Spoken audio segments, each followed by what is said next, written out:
Finally Goa Goa Goa करू शेवटी आज आहे पुढे गोवा. अरे अरे मोबाईल एकदम सरळ होता, फक्त बघतो तुम्ही काय करता.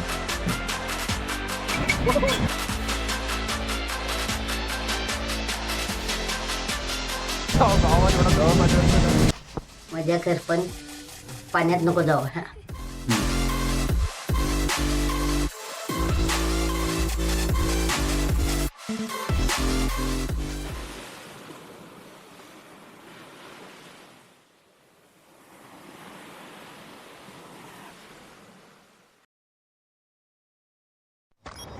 नूर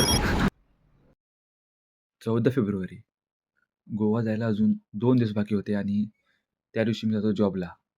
रोज तोच रस्ता, तोच ब्रिज, तोच प्लॅटफॉर्म, तीच ट्रेन, तेच टायमिंग आणि तीच माणसं रोज रोज बघून शेवटी कधी ना कधी कंटाळा येऊन जातो. पण मला तो एक दिवस काढायचा होता आणि तो एक दिवस एवढा मोठा वाटत होता ना, काय बोलू, पुन्हा हॅक होऊन गेलेला होता. पण शेवटी धावपळ करून काहीतरी करून कसं केलं काय माहिती नाही, पण शेवटी माझी सुटायची वेळ झाली आणि मी जॉबवरून सुटलो.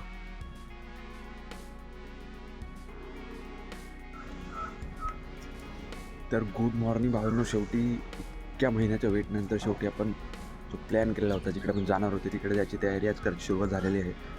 आणि आज तारीख आहे 16 तारीख आणि आज आपण जाणार आहेत गोवा.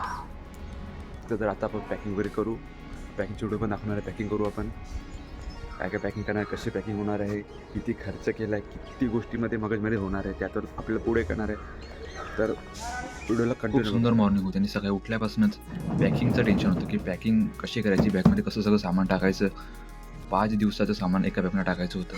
लागणाऱ्या वस्तू, तिकीट, चार्जर, हे ते बऱ्याच साऱ्या गोष्टी होत्या. गिम्बल होता, पॉवर बँक, कपडे, 5-6 पॅन्ट होत्या आणि हा सगळा जो सामान आहे इकडे पडलेला तो मला सगळा एका बॅगेत पॅक करायचा होता. पण मला वाटतं एका बॅगेत होणार नाही, म्हणून मी ती सेकंड बॅग घेणार आहे, जी मला ऑप्शनमध्ये घ्यावी लागेल. 2 शूज आहेत आणि मी घाते ते तिसरे, आणि 3 शूज माझ्याकडे असणार आहे.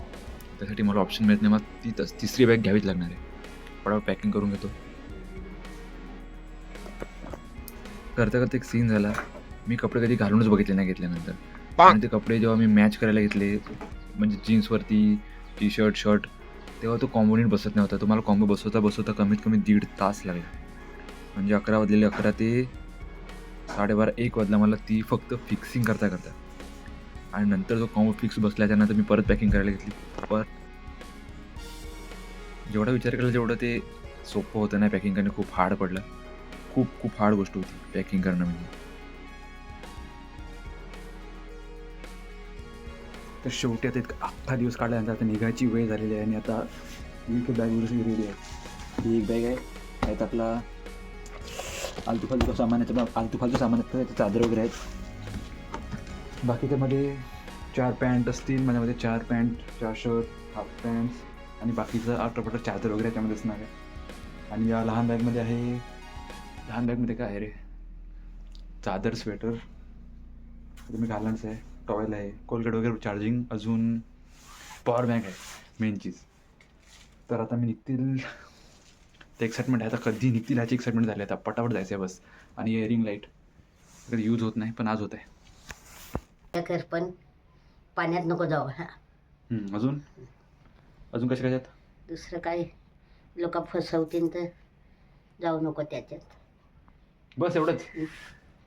मजा करू आम्ही आडजोड मजा करू. ती काय पाहिजे आजोड काही नको ते नाही. अजून काही आपल्याला काही कळत ना, काही मजा काय करूया. आता निघतो आम्ही थोड्या वेळाने. A few moments later. निघायचं आहे पण ट्रेन आहे लेट, 1-1.5 तास माझं टायमिंग शिफ्ट आहे आणि डायरेक्ट निघणार आहेत आम्ही 9:30च्या ट्रेनला. अजून 1 तास काढायचा आहे, 1 तास. वैताग आला आहे. ही रेडी आहे, तयारी बॅग सगळं रेडी आहे, फक्त निघता नाही आला अजूनपर्यंत.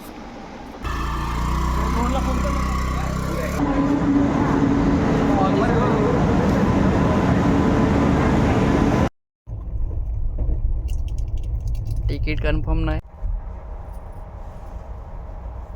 रात्रभर झोपून काढल्यानंतर सकाळी उठून पाहिल्यावर बघितलं तर आम्ही सिंधुदुर्ग पोहोचलेलो होतो आणि रत्नागिरी क्रॉस केलेली होती. अरे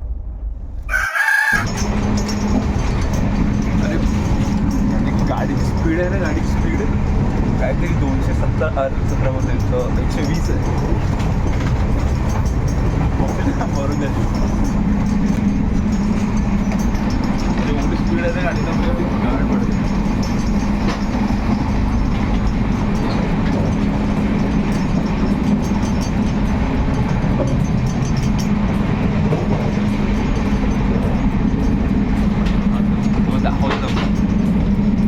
गाडीची स्पीड 117. आणि रत्नागिरी क्रॉस केलेली होती आणि आम्ही होते कोकणमध्ये, प्रॉपर कोकणमध्ये. रात्री अंदाज असल्यामुळे आम्हाला काय बाहेरचं बघता आलं नाही, पण परतीचा प्रवास मात्र आम्ही ते बघू. आणि काय माहिती इकडचे स्टेशन काय असे होते, मी असं ऐकलेलं की इथे स्टेशनला म्हणजे छत नसते. चालले झाटू लगून झोपलेत आणि बाहेर काय सीन आहे त्यांना काय घंटा माहिती आहे.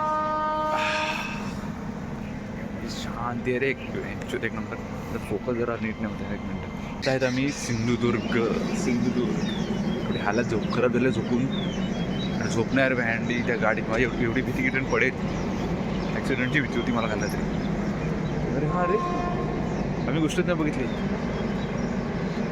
पूर्ण ट्रेनमध्ये ना. ट्रेनला म्हणजे आमचाच एक डब्बा असा आहे वाटते जो या कलरचा आहे गावाला. पण मी फर्स्ट टाइम सकाळी बघितलं ना की इतका मस्त प्लॅटफॉर्म होतं ना, सुंदर. त्याला छतच नव्हती, फक्त बेंच होते आणि बस बेंचच होते बस. बाकीकडे काय होतच नाही. फक्त आसपास पूर्ण जंगल, पूर्ण डोंगराच्या मध्ये ते स्टेशन होतं. ते बघून भारी वाटलं, पण थोडी कंडिशन बेकार होती.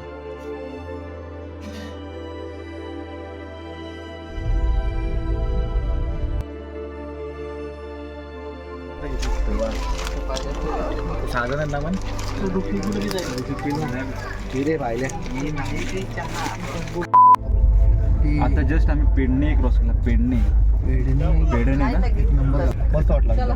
प्लॅटफॉर्म भारी होता. 1 नंबर. वाईब एकदम कूल आहे.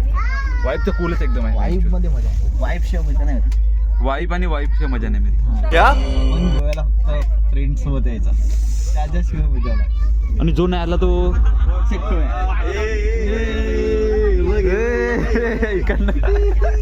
म्हणजे नरगत एवढीच असते का गावात? त्याला वाटलं तिकडेच आहे. काय किंग वर आला आता. जाऊ ना, काय पण मारू. जायचंच आहे.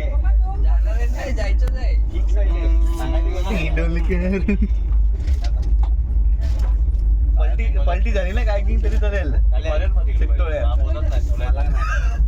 Bye bye. आता साऊथ कोरिया.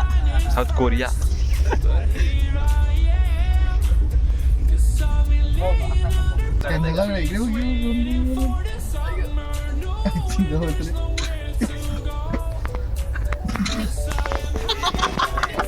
काय तर दाखवतो.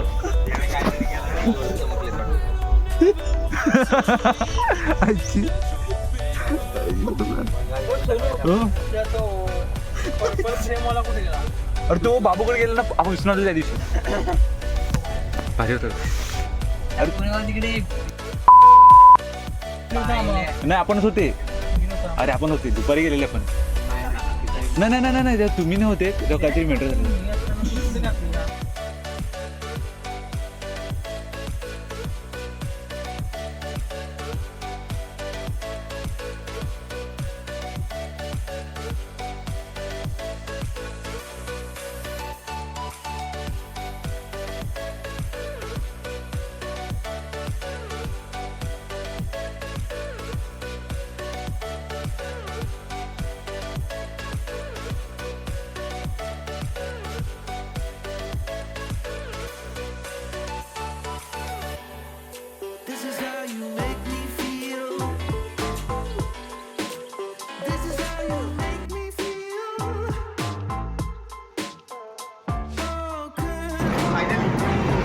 फायनली गोवा.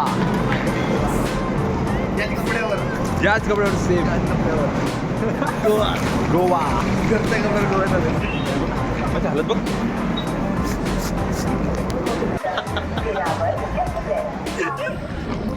जस्ट मडगावला उतरले. किती म्हणजे कमीत कमी 12 तासाचा प्रवास झाला.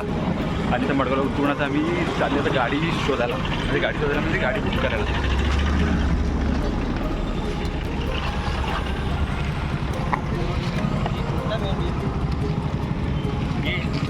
आता येणार अर्टिगा बुकिंग.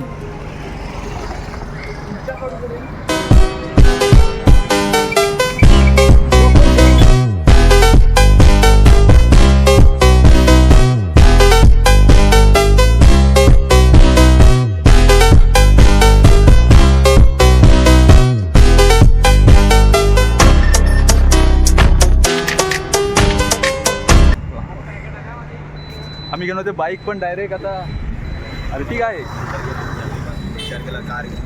गरमी भरपूर आहे ना. पैसा वसूल फुल होणार आहेत. फायनली आम्ही गोव्यात पोहोचलेले आहेत. आमचं चार वर्षाचा प्लॅन केलेला होता आणि आज तो सक्सेस झालेला आहे. फ्रेंड सोबत भेटलेली आहे अशा प्रकारे. आणि काय आता काय बोलायचं. बोल ना काय पण ते कोण आपलं टेन्शन कोण घेत नाही ते आपल्याकडे आपण बघणार आहे. आपणच आहेत. ही मजा फक्त पोरांसोबत येणार आहे. की जय जय आय एम गोवा. गोवा. आपण लगेच निघणार का नाही ना. फायनली गोवा परत. चल करायचा बॅग घेतला दिला असं काय ते करायला लागेल. एकची बॅग 2 होईल. हो नाईस. हॉस्टेल आहे शेअरिंग आहे का नाही ना कोणाची. लाईट बीट लागला. आराम.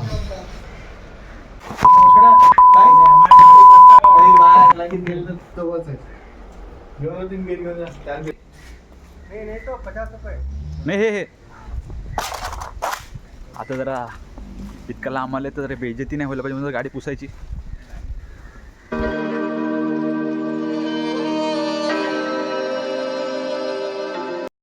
भोसडी सांगता नाहीत ते व्हिडिओ काढतो तुम्ही.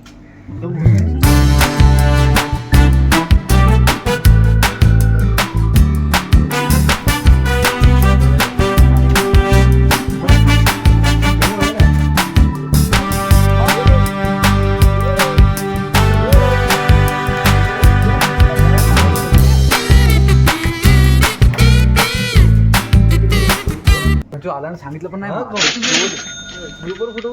मी गाड्या बिड्या पुसतो.